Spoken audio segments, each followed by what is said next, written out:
Hello and welcome everyone, this Adil Rashid और आप देख रहे हैं फटाफट क्लासेस। मेरे दोस्तों, ये वीडियो जो है particularly JKP border battalion students के लिए है जिनका एग्ज़ाम जल्दी होने वाला है।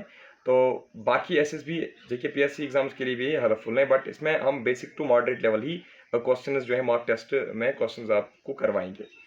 बाकी सब्जेक्ट्स के जैसे इंडियन जियोग्राफी हो गया, जेके के रिलेटेड या साइंस के रिलेटेड जो है एमसीक्यूज वगैरह या थ्योरी वगैरह वो हमने आपको ऑलरेडी करवाई है जेके बॉर्डर बटालियन के लिए। और मॉक टेस्ट जो है वो हर एक एग्जाम के लिए हेल्पफुल ही रहते हैं।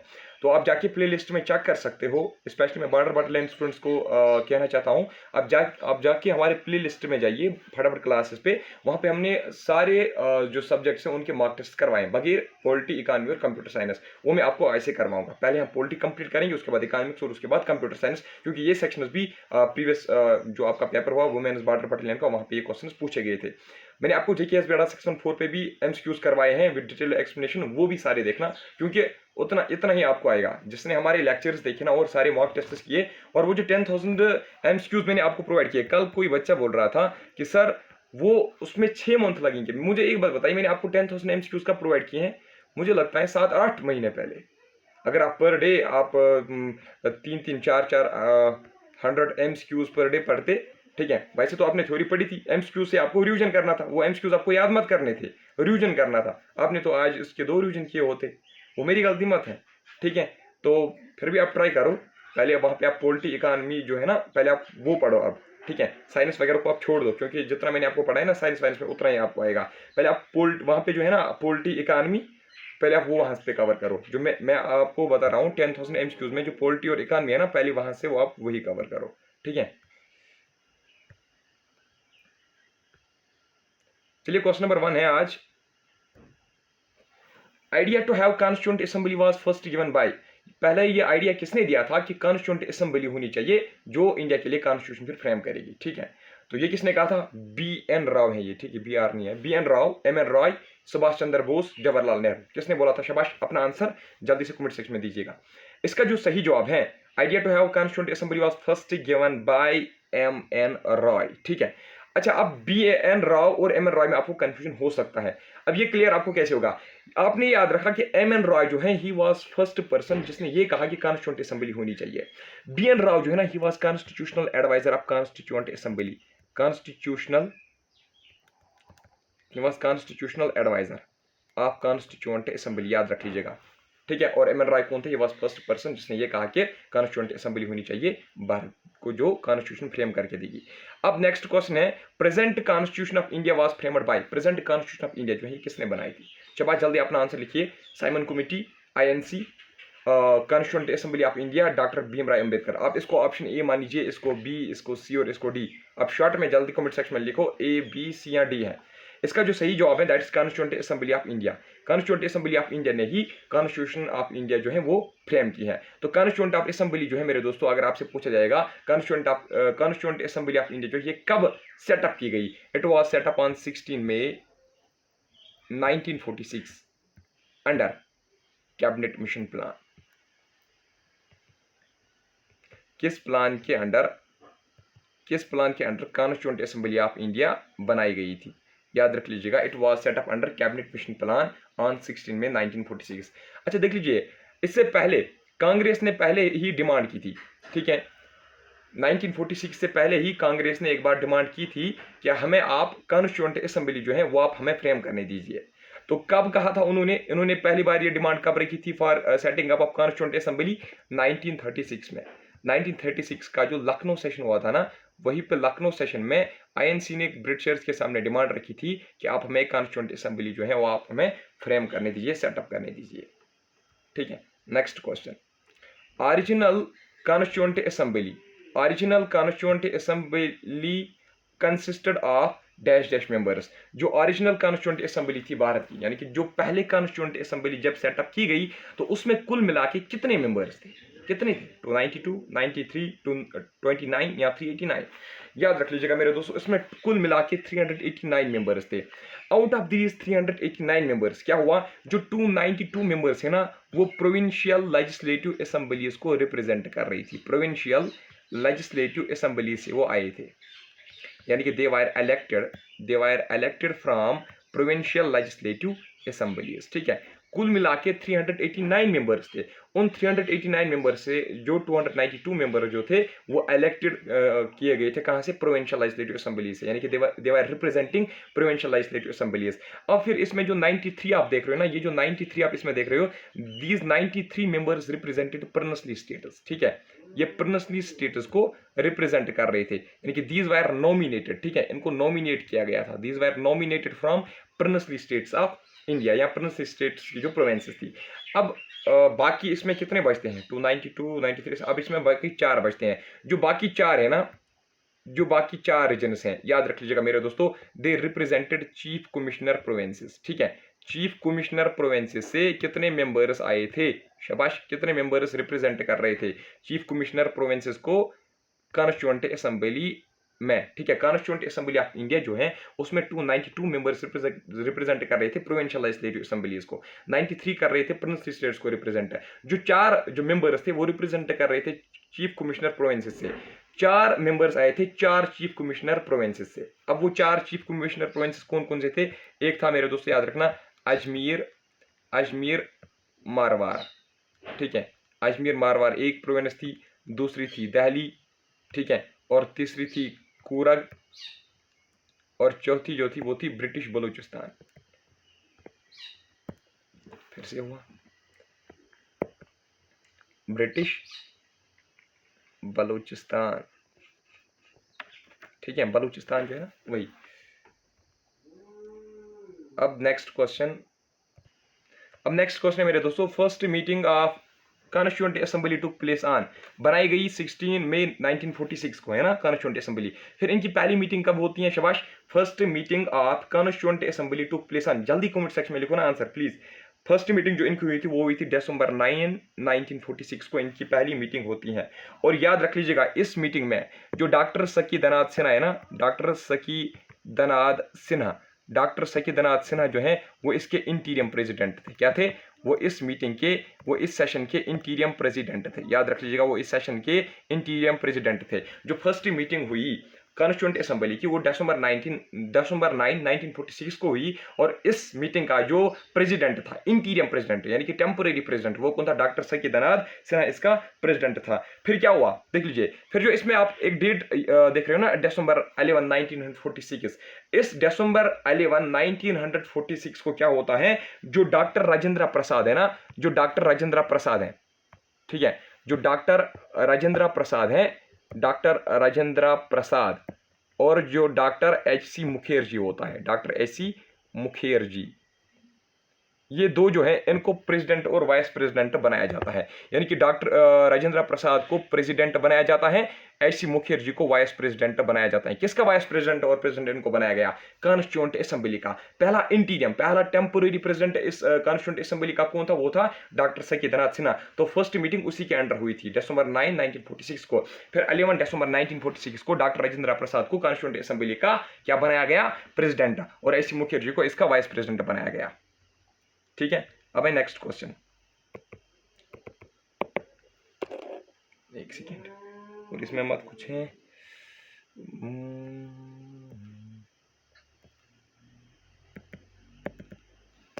अब देखिए नेक्स्ट क्वेश्चन है question number 5, national flag was adopted on.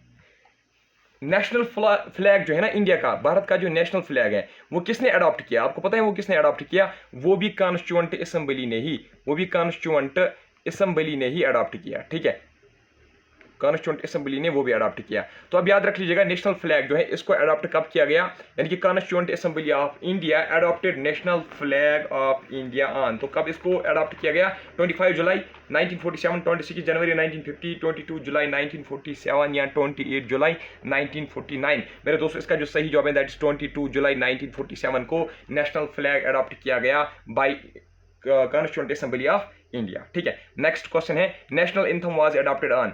National anthem यानी कि जन गण मन जिसको हम बोलते हैं, ठीक है, तो नेशनल एंथम जो है इंडिया का वो भी अडॉप्ट किसने किया, वो भी अडॉप्ट किया है कॉन्स्टिट्यूएंट असेंबली ने ही नेशनल एंथम को भी अडॉप्ट किया है। लेकिन कब किया है, इसका जो सही जवाब है दैट इज 24 जनवरी। कहां पे है, 1950 है कहीं पे, यहाँ पे। ठीक है, 24 जनवरी 1950 को नेशनल एंथम अडॉप्ट किया किसने? कॉन्स्टिट्यूएंट असेंबली ऑफ इंडिया ने। Now next question, national song was adopted on, national song जो है भारत का वो भी किसने अडॉप्ट किया है? वो भी कॉन्स्टिट्यूएंट असेंबली ने ही अडॉप्ट किया है। ठीक है, लेकिन कब अडॉप्ट किया? शाबाश, आंसर बताओ। पार्ट ए है, बी है, सी है या डी है? इतना ही लिखो, शॉर्ट फॉर्म है। ठीक है, शाबाश। क्वेश्चन नंबर 7 का जो सही जवाब है दैट इज 24 जनवरी 1950, ये बी पार्ट इसका सही जवाब है। Next, doctor Rajendra Prasad was elected as first president of India on, doctor Rajendra Prasad को फर्स्ट प्रेसिडेंट ऑफ इंडिया कब बनाया गया? एक मैंने आपको यह बताया कि डॉक्टर राजेंद्र प्रसाद को बनाया गया as president of constituent assembly, ये बोला ना मैंने अभी आपको ऊपर। डॉक्टर राजेंद्र प्रसाद को प्रेसिडेंट बनाया गया कॉन्स्टिट्यूएंट असेंबली का। कब बनाया गया? 11 दिसंबर 1946 को बनाया गया था, वो है ना कॉन्स्टिट्यूएंट असेंबली का प्रेसिडेंट। अब आपसे पूछा जाता है भारत का पहला प्रेसिडेंट कौन था? भारत का पहला प्रेसिडेंट था ना यही राजेंद्र प्रसाद, डॉक्टर राजेंद्र प्रसाद। लेकिन भारत का जो राजेंद्र प्रसाद, भारत का जो प्रेसिडेंट है, ठीक है, भारत का जो फर्स्ट प्रेसिडेंट है यानी कि राजेंद्र प्रसाद, इसको कब प्रेसिडेंट ऑफ इंडिया बनाया गया? एक है प्रेसिडेंट ऑफ कॉन्स्टिट्यूएंट असेंबली, इसको 11 दिसंबर 1946 को बनाया गया। लेकिन डॉक्टर राजेंद्र प्रसाद को फर्स्ट प्रेसिडेंट ऑफ इंडिया कब बनाया गया? ये अगर आपसे पूछा जाएगा तो ये बताइए कब बनाया गया? तो इसका सही जवाब जो है दैट इज मेरे दोस्तों, यहाँ पे तो मुझे सही कुछ आंसर दिखता ही नहीं है ऑप्शंस में से, तो आप याद रख लीजिएगा, सॉरी फॉर दैट, इसमें कोई भी सही ऑप्शन नहीं है। इसमें ये वाला जो ऑप्शन है ना, इस दिन इसको प्रेसिडेंट बनाया गया था कॉन्स्टिट्यूएंट असेंबली का। लेकिन इस वाले क्वेश्चन यानी कि इसको प्रेसिडेंट ऑफ इंडिया कब बनाया गया? तो वो था 24 जनवरी 1950 को। ठीक है, 24 जनवरी 1950 को इसको क्या बनाया गया था? President of India. ठीक है, इसमें से कोई भी ऑप्शन इस क्वेश्चन का आंसर सही नहीं है। ठीक है, तो ये वाला जो मैंने आपको बोला 24 जनवरी 1950, इस दिन डॉक्टर राजेंद्र प्रसाद को इलेक्ट किया गया as first president of India. अब अगर क्वेश्चन पूछा गया कि किसने किया, ये भी किसका काम था? ये भी कॉन्स्टिट्यूएंट असेंबली ऑफ इंडिया ने ही इसको क्या किया? प्रेसिडेंट ऑफ इंडिया इसको बनाया। ठीक है, नाउ नेक्स्ट क्वेश्चन। तो आपने याद रखना 24 जनवरी 1950 को नेशनल एंथम भी अडॉप्ट किया गया, 24 जनवरी 1950 को नेशनल सॉन्ग भी अडॉप्ट किया गया, और 24 जनवरी 1950 को डॉक्टर राजेंद्र प्रसाद को फर्स्ट प्रेसिडेंट ऑफ इंडिया भी बनाया गया। ठीक है, तो ये मतलब आपको एक शॉर्ट ट्रिक है इन तीनों को याद रखने की। 24 जनवरी 1950 को ये सारे काम हुए थे। अच्छा, ड्राफ्टिंग कमेटी जो है, drafting committee was chaired bye, यानी कि ड्राफ्टिंग कमेटी जो है उसका चेयरमैन कौन था? ठीक है, drafting committee was headed by, drafting committee was chaired by, या who was chairman of drafting committee, इन सभी क्वेश्चंस का आंसर जो है वो एक है, that is doctor B R Ambedkar. Doctor B R Ambedkar was chairman of drafting committee. याद रख लीजिएगा मेरे दोस्तों, ये जो ड्राफ्टिंग कमेटी है ना, ड्राफ्टिंग कमेटी ने ही क्या किया था? अब देख लीजिए, जब कॉन्स्टिट्यूएंट असेंबली बनाई गई ना, इन्होंने बहुत सारी कमिटीज बनाई। क्या बनाई? इन्होंने बहुत सारी कमिटीज बनाई। इसमें से 7-8 जो कमिटीज हैं वो इंपॉर्टेंट है, वो मैं आपको एक एक करके अभी बताऊंगा। ठीक है, इन्होंने 7-8 कमिटीज बनाई। किसके लिए, क्यों बनाई 7-8 कमिटीज? इसलिए कि हर एक कमेटी को अपना अपना जो है हम काम जो है वो हम उनको सौंप देंगे। तो इस तरीके से एक ड्राफ्टिंग कमेटी थी। ड्राफ्टिंग कमेटी का काम क्या था? इन्होंने जो डॉक्यूमेंट ऑफ कॉन्स्टिट्यूशन है ना, ठीक है, जो डॉक्यूमेंट ऑफ कॉन्स्टिट्यूशन है ना, डॉक्यूमेंट ऑफ कॉन्स्टिट्यूशन इन्होंने ही प्रिपेयर करके दिया। ठीक है, यानी कि कॉन्स्टिट्यूशन इन्होंने ही लिखी। ठीक है, तो डॉक्यूमेंट ऑफ कॉन्स्टिट्यूशन जो है वो किसने ड्राफ्ट किया? Who prepared the draft of constitution. अगर आपसे क्वेश्चन पूछा गया who prepared the draft of constitution, it was prepared by drafting committee that was chaired bye, that was headed by doctor Bhimrao Ambedkar. अब इसमें मेरे दोस्तों आप देख रहे हो ना जवाहरलाल नेहरू ऑप्शन में। ठीक है, जवाहरलाल नेहरू जो है ये किस कमेटी के हेड थे? बी आर अम्बेडकर थे ड्राफ्टिंग कमेटी के हेड। जो जवाहरलाल नेहरू थे ये किस कमेटी के हेड थे? याद रख लीजिएगा, he was head of union powers committee के ये हेड थे। कौन? जवाहरलाल नेहरू जी जो थे वो यूनियन पावर्स कमेटी के चेयरमैन थे, इसके हेड थे। और जवाहरलाल नेहरू जो है वो यूनियन कॉन्स्टिट्यूशन जो है ना, एक सेकेंड, वो यूनियन कॉन्स्टिट्यूशन कमेटी के भी चेयरमैन थे। ठीक है, यूनियन कॉन्स्टिट्यूशन के भी वो क्या थे? यूनियन कॉन्स्टिट्यूशन कमेटी के भी वो चेयरमैन थे। अब इसमें जो आप देख रहे हो सरदार वल्लभ भाई पटेल, एसवी पटेल यहाँ पे है ना, सरदार वल्लभ भाई पटेल, ये किस कमेटी के हेड थे? सरदार वल्लभ भाई पटेल, आप याद रख लीजिएगा मेरे दोस्तों, जो एडवाइजरी कमेटी थी, क्या थी? एडवाइजरी कमेटी एडवाइजरी कमेटी जो थी किसकी, advisory committee on fundamental rights, ठीक है, advisory committee on fundamental rights and minorities.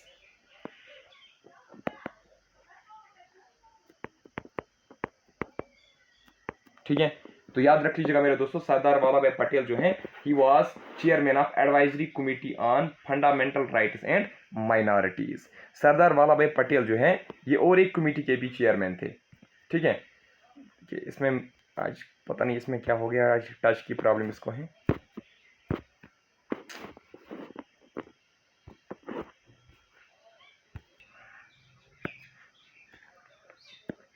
जो प्रोविंशियल कॉन्स्टिट्यूशन कमेटी जो है ना, प्रोविंशियल कॉन्स्टिट्यूशन कमेटी, ठीक है, प्रोविंशियल कॉन्स्टिट्यूशन कमेटी जो है उसके हेड भी कौन थे, सरदार वल्लभ भाई पटेल। ठीक है, अब मैं लिखने की कम कोशिश करूंगा क्योंकि ये जो है ना पेन खराब हुआ है, सो इसलिए मैं बताऊंगा, आप नोट करना। नेक्स्ट क्वेश्चन है, steering committee was chaired bye, steering committee जो है मेरे दोस्तों, स्टीयरिंग कमेटी जो है इसका चेयरमैन कौन था, स्टीयरिंग कमेटी का चेयरमैन कौन था।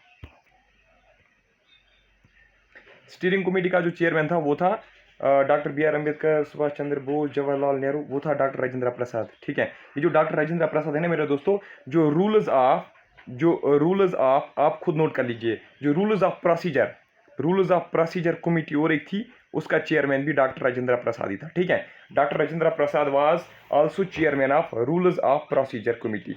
तो इसमें सबसे इंपॉर्टेंट जो है ना, सबसे इंपॉर्टेंट वो एक है, उनको हाईलाइट कर लीजिए। एक है advisory committee on fundamental rights and minorities, जिसका चेयरमैन सरदार वल्लभ भाई पटेल था।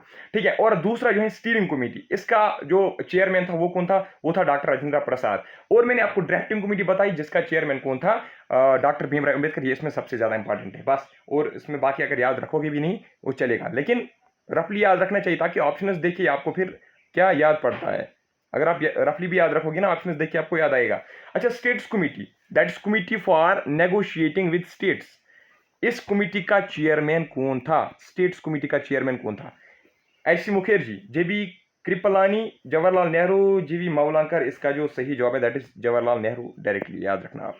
ठीक है, अच्छा फिर है first reading of constitution was done on, देख लीजिए जब कॉन्स्टिट्यूशन तैयार हो गई ना, अच्छी तरीके से उसको लिखा गया, उसके बाद पहली रीडिंग इसकी कब की गई, पहली रीडिंग इसलिए की गई थी ताकि हम देखेंगे पब्लिक रिएक्शन क्या होगी, यानी कि पब्लिक जो है वो इसका सपोर्ट करेगी, या कहीं पे पब्लिक ये मत बोलेगी कि ये वाला जो है आर्टिकल ये चेंज करो, ये नहीं होना चाहिए, ये वाला ऐड करो। तो इसीलिए ये फर्स्ट रीडिंग इसकी की गई थी, लेकिन कब की गई थी, 14 नवंबर 1949, 15 नवंबर 1948, 26 नवंबर। इसका जो सही जवाब है मेरे दोस्तों, इसका सही जवाब है 4 फरवरी है, 4 फरवरी 1948, ये इसका सही जवाब है। ठीक है, ये वाला ऑप्शन इसका सही है। अब अगर आपसे पूछा जाएगा कि सेकंड रीडिंग कब की गई थी, सेकंड रीडिंग की गई थी 15 नवंबर। ठीक है, 15 नवंबर, ये जो है ना 15 नवंबर 1948 को सेकंड रीडिंग की गई थी। अब थर्ड रीडिंग कब की गई थी, थर्ड रीडिंग की गई थी 14 नवंबर 1949 को। फर्स्ट रीडिंग लेकिन कब की गई थी, 4 फरवरी 1948 को। क्यों की गई थी, ये देखना चाहते थे कि पब्लिक क्या कहेगी। ठीक है, पब्लिक का रिएक्शन ये देखना चाहती थी। ठीक है, पब्लिक के ओपिनियन चेक करना चाहती थी।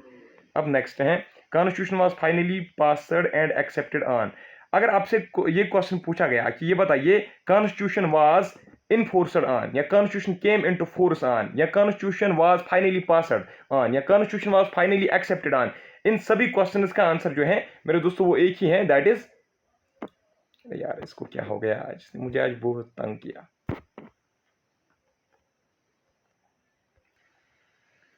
तो इसका आंसर क्या है, शाबाश, दैट इज 26 जनवरी 1950 इसका सही जवाब है। ठीक है, 26 जनवरी 1950 को ये एक्सेप्ट की गई थी, फाइनली पास की गई थी, हम कहेंगे इसको इनफोर्स किया गया था। ठीक है, लेकिन इसको अडॉप्ट कब किया गया था, अगर आपसे पूछा जाएगा, इट वाज अडॉप्टेड ऑन। ठीक है, यानी कि ये कंप्लीट कब की गई थी। ठीक है, ये कंप्लीट कब की गई थी, इट वाज अडॉप्टेड ऑन 26 नवंबर 1949 को ये अडॉप्ट की गई थी। ठीक है, अब नेक्स्ट क्वेश्चन क्या है, last session of constituent assembly was held on. Last session जो है कॉन्स्टिट्यूएंट असेंबली का वो कब हुआ था? पहला सेशन मैंने आपको बताया 9 दिसंबर 1946 को हुआ था, लेकिन लास्ट सेशन का अगर आपसे पूछा जाएगा कि लास्ट सेशन कब हुआ था, तो मेरे दोस्त याद रख लीजिएगा 24 जनवरी 1950 को last session of constituent assembly हुआ था। अब नेक्स्ट,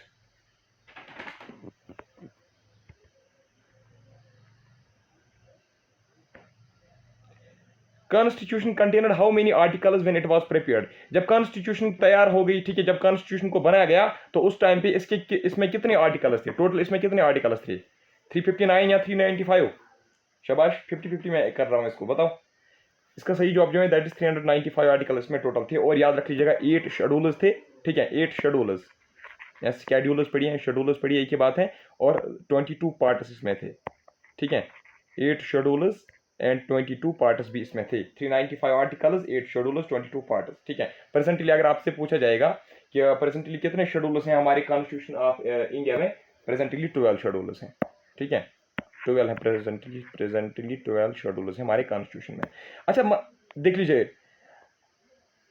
जब कॉन्स्टिट्यूशन बनी, ठीक है, अगर आपसे ये पूछा जाएगा कि टोटल कितने सेशंस हुए, टोटल कितने सेशंस कॉन्स्टिट्यूएंट असेंबली ने किए और फिर इस कॉन्स्टिट्यूशन को कंप्लीट किया, उन्होंने टोटल 11 सेशंस किए थे। कितने? 11 सेशंस, कुल मिला के 11 सेशंस हुए किसके? कॉन्स्टिट्यूएंट असेंबली के, जिसमें फिर कॉन्स्टिट्यूशन हमारी तैयार होती है।